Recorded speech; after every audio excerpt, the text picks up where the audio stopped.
Welcome to Uncommon Courtesy. We give you the courtesy of conversation That's uncommonly spoke of. I'm D-Mac. I'm Wesley. And this is the show. Don't forget to like, subscribe, share. Thanks for everybody that supports us, all our subscribers. Shout out to our sponsor, Crime Scene Seasoning by DocLovesTheKids.org. Go ahead and check that out.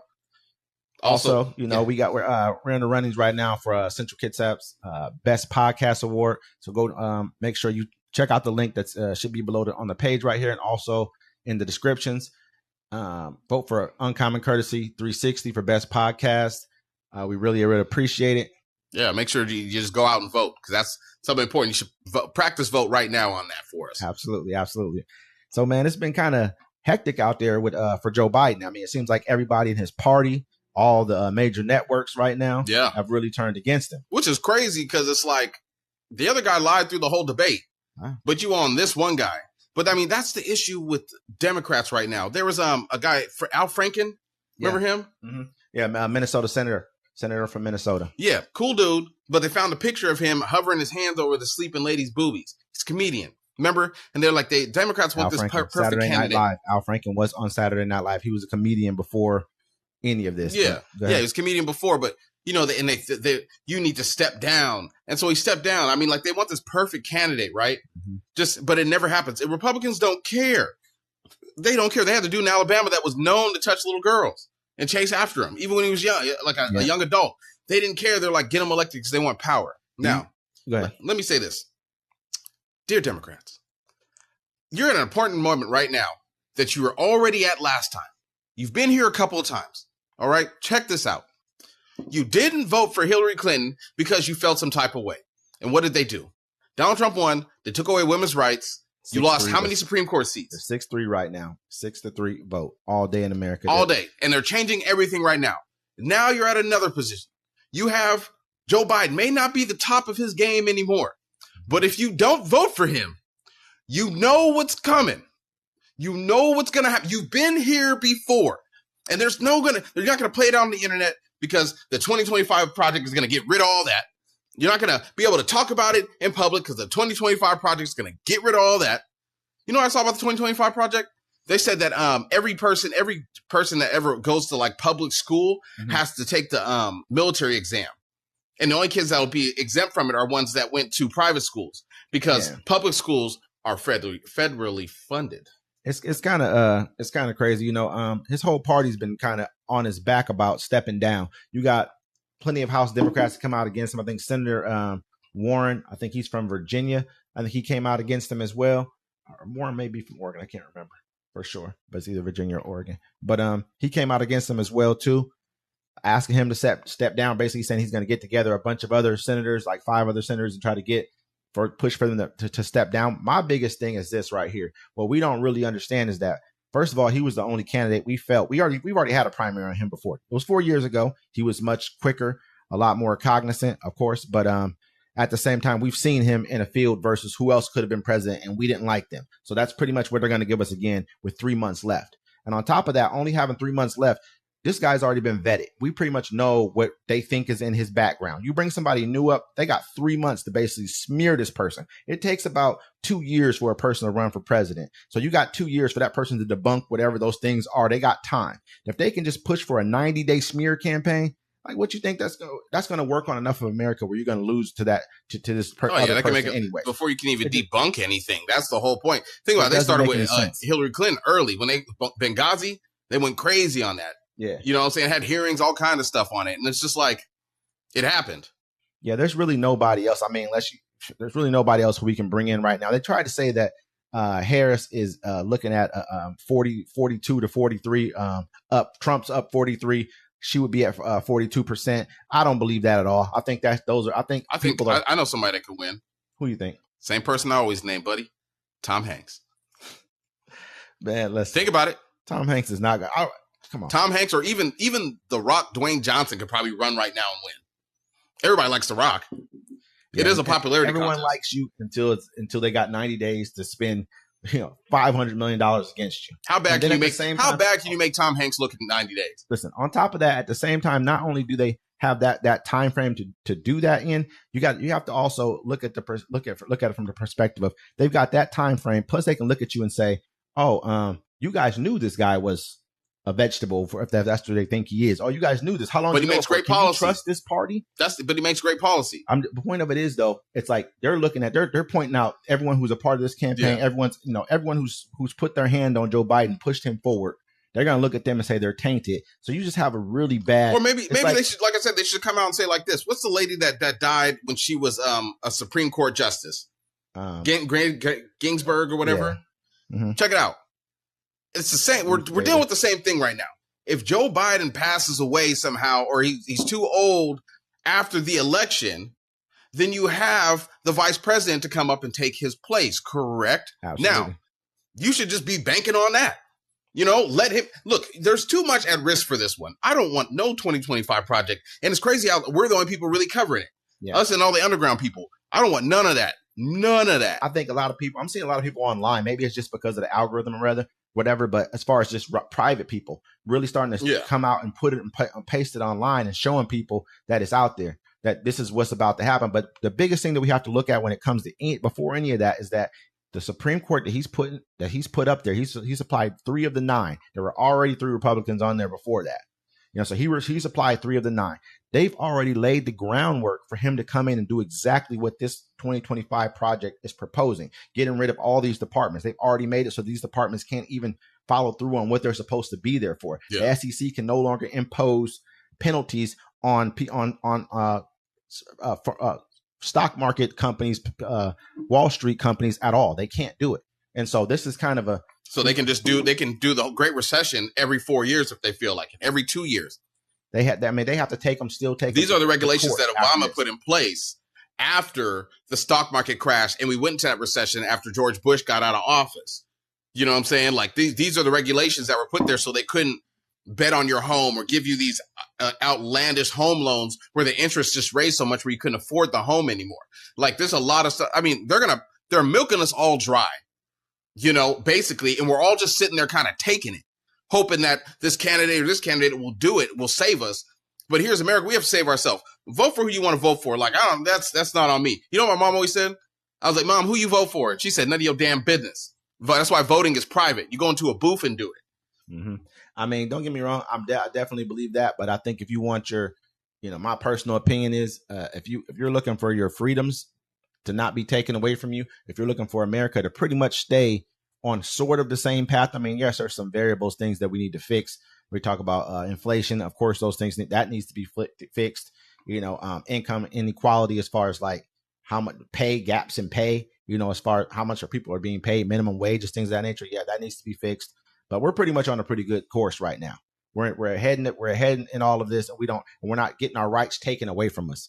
And so that's why I feel like you vote for the people who you see who are not doing that. And when we go into an authoritarian rule, there is no freedom. Mm-hmm. If they don't like something you're doing, like this whole thing, everyone has the right to talk smack about Joe Biden right now because he's president. Yeah, he had a bad debate. He looks like Sleepy Joe. You have a right now to talk bad about Joe Biden. When Donald Trump gets into office, the rules that he's going to set, you can't talk bad about him. It'll be against the law. Yeah. You won't have freedom of speech anymore. That's what's going on. That's your freedom. And people think that if you're saying the direct thing of freedom of speech, he's going to take away the right. He's going to take away the right to be able to speak negatively about his administration or about this. It's going to not seem like that he's taking this right away from you, but it's just going to seem like I'm just saying this about this one thing. And then eventually it turns into something else. This is how all these things tend to work out. At the end of the day, they start off one place and they end up somewhere else. Yes. This is what I always. That's exactly what I'm saying. Exactly right there. Like, yeah, you won't be able to talk bad about him. Then you won't be able to talk bad about his administration. Then you won't be able to talk bad about his policy, or it'll be jail time or a fine. That's what's on the line right now. I've been saying that forever. It's freedom. Yep, you've been saying that since the beginning of the time. Yeah, absolutely. Yeah. So also, I mean, I want to add to this. Let's see. Going with Chuck Schumer. Schumer's pushing bill to strip Trump of court-granted immunity. Senate Majority Leader Chuck Schumer announced Monday that he and other Senate Democrats will work to advance legislation to strip former President Trump of the immunity he was granted under a recent Supreme Court ruling protecting a president's official acts from criminal prosecution. Schumer, invoking Congress's power to regulate the court, said Democrats are working on legislation to classify Trump's effort to subvert the results of the 2020 election as an unofficial act, so they do not merit immunity from criminal prosecution under the High Court's recent 6-3 decision. They incorrectly declared the former president to enjoy broad immunity from criminal prosecution for actions he took while in office. They incorrectly declared that all future presidents are entitled to a breathtaking level of immunity so long as their conduct is ostensibly carried into an official capacity act as president, Schumer said on the Senate floor. Yeah. That's how you know the Democrats is weak. Because as soon as they passed that, Joe Biden should have just went crazy. He'd be like, all right, cool. Everybody that had something done. We have all the evidence. You did something January 6th. It's in my power to put you all in jail. Boom. Lock them all up. It's in my power to get rid of national debt because it's stripping people of power. He could do so much stuff right now. And everyone would be like, I'm voting for him again. You see somebody in the comments, they said something like that too. They're like, well, so why doesn't he just go ahead and start doing X, Y, and he's in office right now? Because they're idiots. They like to play by the rules. Because they're trying to get it overturned, and it would almost look like it would look just like you're doing the same exact things. No, come on. I understand what you're saying. They spent 3 years trying to prosecute people for January 6th. Now he has the power just to throw you in jail and say, prove you're innocent. Every last one of them. And they can't do nothing about it. He can take the military, sweep through any place go round up militias. Anybody that he wants to. He can do anything he feels like right now. He is the king. Yeah. And the king has lost his mind. We're in a situation right now, especially when you're looking at these laws that they've passed. The Supreme Court has let a lot go by. That's, he could say the Supreme Court is not fundamentally representing the American people and take all those people off and vote new people on there. I don't know if he can do that. Yes, you can. It's all total immunity. He can do it. He's the king. He can do whatever he wants. He can get rid of that. He can put people in jail. I don't know how far sweeping this is. I know he can get rid of every one of his federal workers he has right now, fire them all, put in new people. What he's already proposed doing, coming straight in, getting rid of everybody, putting all of his own people in there, even if they don't have experience. That's what Trump's going to do. Yeah, this is legal right now for him to do this. They've already proposed this underneath the. And he'll just bring in all loyalists, and they'll change the whole shape. About this already doing this. And they said basically that we'll let the courts figure it out. And what are we seeing? The courts are already saying that he can do. They're already saying he can do this. So this is not, it's a setup. If we don't see it's a setup, we don't start paying attention to what the fuck is going on right now, then it's going to be a problem. And people are just going to sit back and everyone who feels like, oh, I'm voting for Trump. I understand your grocery bills are higher right now. Also that's on corporations. That ain't the president's fault. Exactly. And people don't want to realize that. They look at, they're looking at the cost of inflation. Inflation comes from overspending. The last guy who was in office raised the national debt by more than any other president in the history of the United States. In just 4 years, he did that. And don't blame it on anything. Everyone's had their own crises when they were in office. Everybody has one. You got 9/11. George Bush had 9/11. Stock market fell off a cliff when we had 9/11, shut down everything for a little bit. Then what else did he have going? The housing crisis, the stock market crash. He had that shit. That was at the end. Was at the end of his presidency. Then Obama took over. At the beginning of his presidency, he had 9/11. At the end of it, he had this, and he still didn't raise the national debt by as much as what this man has done. Period. Yeah. So let's just be. These are major crises in American history. We remember these things. They had reverberations for years after that. They've been we had a whole new department open up because of this. So anyway, we really need to sit back and pay attention to these things and look at what's going on and see who we have as options. Families say Indian men were duped into fighting for Russia. They want Modi to push for their return. When India's Prime Minister Narendra Modi meets with Russian President Vladimir Putin in Moscow, the leaders will discuss the tens of billions of dollars in trade between the two countries. But India's leader is also expected to appeal to Putin to release dozens of Indian citizens who officials believe were duped into fighting in Ukraine. India, which is a major buyer of Russian energy and weaponry, says Russian military is forcing some of its citizens who travel to Moscow on the promise of higher paying jobs to fight against their will. At least 4 of them have been killed. Sheesh. That's crazy. It's kind of like how they would go get the women and do sex trafficking, but they're doing like soldier trafficking. Hey, I guess that that's cold game. Be like, oh, what is my job here? Take this gun to go into the tank. What? They had I guess they were sending out like travel agents, like basically down into India. They were Russian. Maybe they were, maybe some of them might have been Indian people as well, because I know that their own people could talk them into. They're like, hey, we got a job for you. Working, you'll be doing like construction or whatever. We'll be paying you this amount of money. And so they'll give you this amount up front, and they give them the money up, give them some money up front, take them over there, and they basically tell them, hey man, you can either do these 10 years in prison or you can go fight in this war. Yeah. And I guess they've been getting phone calls from their family members, like with pictures, like, I'm sitting, if you want to put it up here. Yeah. No, you were saying that, they're just sitting there. Yeah, they're inside of, they got their camera phones, like, hey, they got me inside of this tank pretty much. And that if I get out the tank, the drones are going to kill me. Like, they may be just telling them that, like, the drones are going to kill, but the drones are killing people. A lot of people that got killed. Yeah, we've seen hella videos of people just like they be trying to surrender, and the drone just blows them up. Pow! It's crazy, man. Yeah. Like they pretty, their families are like, they haven't talked to him in a while. I'm figuring the dude probably got his phone taken from them. They probably saw what he was texting out. They probably took his phone from him. They had other families talking about this. A person's been arrested, I guess, in that village who was just still there trying to round up more people. But they're basically asking their prime minister, who's in Russia, talking to Putin right now, like, man, get back our family members, man. Well, that's how the slave trade started in Africa. Crazy, they came over and they were telling people that's what they say. They hired them as indentured servants or whatever, right? But people knew something was wrong in Africa because nobody ever came back. And then they figured out there was a slave trade, and then they had tribes selling other people and, then going to steal them. And then the slave trade, Haiti ended that. But that's crazy. You go there for a job thinking you're about to make some money and be a millionaire when you get home. And then it's like, put the suit on. You got the dude in the picture, look. They tell some of them they're going to go there and dig trenches, whatever. I mean, not even, just do like, you'll dig a trench. Work. After you kill 20 people, you dig trench, put them in. That's what you do. It's crazy, man. I feel not a good Russian accent. I think it was a little off. You was probably on point. That's German. Point a little bit. Don't worry about it, man. Nashville leaders condemn white nationalist march on 4th of July weekend. I didn't go confront them. I ain't gonna say nothing. Nashville leaders are reacting to Saturday's demonstration by white nationalist group Patriot Front with condemnation and outrage as extremist groups continue to make their presence known in Middle Tennessee.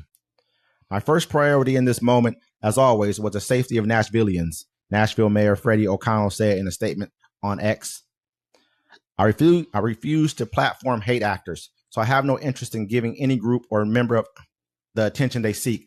But we shall all do is refuse to allow this to be normalized. So he said, just because someone's exercising their First Amendment right does not mean we must accept someone shamelessly identifying as a Nazi as just another American.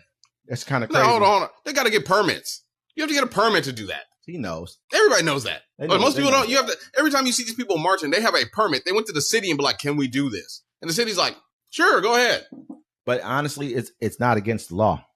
It's under the First Amendment. But I guess hate speech would. Then who's defining that?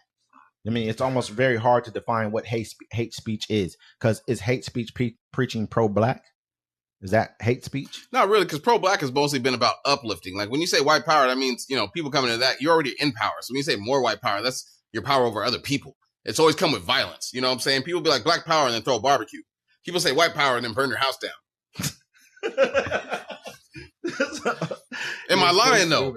Am I lying? I ain't never seen nobody say white power, eat apple pie. Throw barbecue. I ain't never seen nobody throw barbecue either. But that's what I'm saying. I never seen nobody say white power. Hey, let's play some ping pong. Hey, not a day in my life. We should put it up. These guys was deep, man. There's a lot of them. They have video of them coming out the U-Hauls, and people's tagging U-Haul. You can't U-Haul. They're breaking your rules. They got on this one right here. They were like there was a massive group of them. Yeah, this one, like, I mean, seriously, it probably looked like at least about 100 people or more. You know what I mean? Like all marching in line. They're able-bodied, probably know how to shoot. That's a militia. Well, they're the new Klan. They cover their face up because a couple of them got demasked. I know they got into a fight. Then the next day out there, the Hebrew Israelites marched also. Like, we didn't know y'all was coming out. Yeah, this is another time they went too as well, and this has just gotten to the point where they're doing this over. They do it a lot. They do it a lot. I've seen it a couple times. Right now, if you really look at the timing of it, they understand what's about to happen. I mean, most of us are going to vote on their side. You know what I mean? We know what's going on. We know who they're marching for. We know exactly who they're voting for, and it's a reason why they're voting for who they're voting for. Well, no, they're just preparing. If you think about it, like, it's kind of like from a tactical point. It's kind of smart to do. They march in all these cities, right? People are like, why are they marching here? Why are they marching here? These are cities they're going to try to take over when stuff hits the fan. Right now they have riot shields and whatever else in their hand, right? But when they come back, they probably might have riot shields and pistols and guns. You know what I'm saying? So this is how you march through the city. You show the main parts. They have it mapped out. They're not just marching around looking for strange places. They have it mapped out. They're making sure they're covering which grounds, which sections they want to take over. People need to think. The devil thinks months ahead while you're thinking about what you're about to wear next weekend. You know what I'm saying? You got to look at the bigger picture. I know exactly what they're doing. Yeah, I feel the same way. I mean, try that in a hood town. This guy's crazy. I mean, but yeah, I definitely feel like that. You know, that's what it is. Yeah, people are on the headlines. They want to do that. I wonder why they do this. I wonder why they're doing that. Why don't you just say it? You know what I'm saying? Let's just like racist people. If you're racist, just say it. You'll be okay. This is America.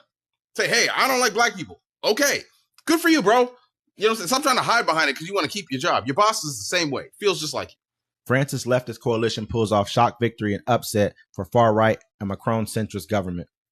In France, the recently formed leftist coalition, the New Popular Front, pulled off a surprise victory in the second round of parliamentary elections Sunday. The left-green alliance came together in a bid to stave off the far right, after Marine Le Pen's National Rally Party made major advances in the first round and in recent EU elections. But the New Popular Front, which won 182 seats in the National Assembly, still fell short of the 289 seats required for an absolute majority. Sunday's results came as a major blow to not only the far right, but to French President Emmanuel Macron, who called the snap election in hopes French voters would keep his centrist coalition in place. Macron's Prime Minister Gabriel Attal offered to resign, but Macron asked him to stay on temporarily. The head of the Progressive France Unbowed Party, Jean-Luc Mélenchon, spoke following his coalition's victory Sunday. So basically, like what's going on here is like a lot of these governments that are in place right now, they're having some major swings in Europe as far as governments are concerned. Yeah. They were able to hold on to theirs right here, but I know in the UK they've had some a major shift over to the Prime Minister of the UK, the guy who was just in office there. I know he just got knocked out of power. Yeah. The Indian guy, I don't know what they were Sunak. called. Yeah, they got rid of his ass. Rishi Sunak. And so this is getting to the point to where these governments in the UK and you got, I think Germany just had some type of election or something going over in Germany as well. I think that might be so these governments over here are kind of moving around and shifting away from the positions that they were in before a little bit. You know, this one was kind of it almost went right. If it would have went, I think, if it went the other way from Macron, this would have pretty much like upended the entire, EU at this point in time. These guys were looking more to pull out of the EU agreement. And so it's good for the EU right now, because I think France is the second strongest basically government besides Germany in the EU. Yeah. They lose France. The EU's over with. And UK shifted back there too. And do you think the UK is going to go back to the EU? I don't see them going back to the EU. I think a lot of that is they don't like the EU based off the fact of just immigration policies I think they have in place. I mean, just all being connected to you're connected to even the countries who aren't as strong as what you are, as far as financially. Yeah. You're so I don't know if they want to do that. They got their own currency right now. I like how the French people came out. They were like, they were screaming, "Hey, love wins. Love always wins. Mm-hmm. Love always wins." And like they were cheering in the streets and stuff, which is it's a big shift for them. They rejected the right-wing policies, just like the UK just did. Mm-hmm. You know what I'm saying? In America, hopefully they follow suit too. Like, this way of you want to hold on to this old life, we over that. Mm-hmm. We done moved on. Is what we're doing perfect? Nah. There's things that we can tweak, yes. But we're at the good for everybody, not just for a small group, so you can feel better about yourselves. Yeah, and I mean, you hope all this leads to a stronger front against the people who we are having to worry about, which is like China and Russia. I know that may not be a popular stance, but that's just the way I feel about it. I ask all those people, you were so happy about the tax cuts happening here in America. How do you feel about them now? A lot of people are like, oh, I'm going to have more on my income tax at the end of the year or my taxes and all this stuff. Look, nah, it didn't work out for you. It worked out for everybody that's rich. Yeah. That were already rich because they just got richer. But the rest of us are a struggle. I saw gas at $4.98 today, and I was so happy. I was like, oh, my gosh, it went down. You look at, even like in countries like Iran right now, they just elected a new president over there since they lost their last one in the chopper crash. Yeah, Iran elects new moderate candidate Masoud Pezeshkian or something like that as new president. Voters in Iran have elected Masoud Pezeshkian as its new president. The reformist candidate defeated hardliner Saeed Jalil on Saturday. Pezeshkian is a heart surgeon who had served as health minister under President Mohammed Khatami. Pashan has criticized Iran's mandatory hijab law for women and has promised to disband Iran's morality police. He spoke in Tehran on Saturday. So this is their new president now that the last one who passed away in the plane crash is gone. So I mean, they've been able to they allowed like I think 5 or 6 people to run. They had a few people they told them you can't run for president at all. You know, because pretty much their president is almost like a figurehead. The supreme leader runs the country. Yeah, the president has like small. He's basically he just gets told what to do. He's a figure. When everyone gets mad, they blame him. He's basically for the people to feel like they have an elected voice somewhere. Yeah, supreme leader's like, yes, let them have their puppets. Exactly. That's pretty much exactly what it is, man. So they feel like they're a Democrat, democratically elected government that they have that in office, but it's just not true. So I mean, it's pretty crazy right there. Like when you think about it, that they were able to get to this point. And they have a person who's a little bit more moderate. He's talking about getting rid of the hijab law. That's a pretty big thing. I think their people there are That's my favorite adult films. Happy, huh? What? Nothing. Keep going. My bad. This guy's crazy. But I think their people are really happy about what's going on because they feel like it right now. Iran needs to start loosening the reins. Yeah. If they don't, they're going to lose it. That's all it is to it. Their people know it. The people are sick and tired of all the different laws. They got morality police. They got all kinds of stuff that they have to deal with. Yeah, I remember the women were protesting in there. A couple of them died because they don't want to have to wear them all the time. Yeah, I mean, but let us know what y'all think in the comments. Like, subscribe, listen. This is Uncommon Courtesy.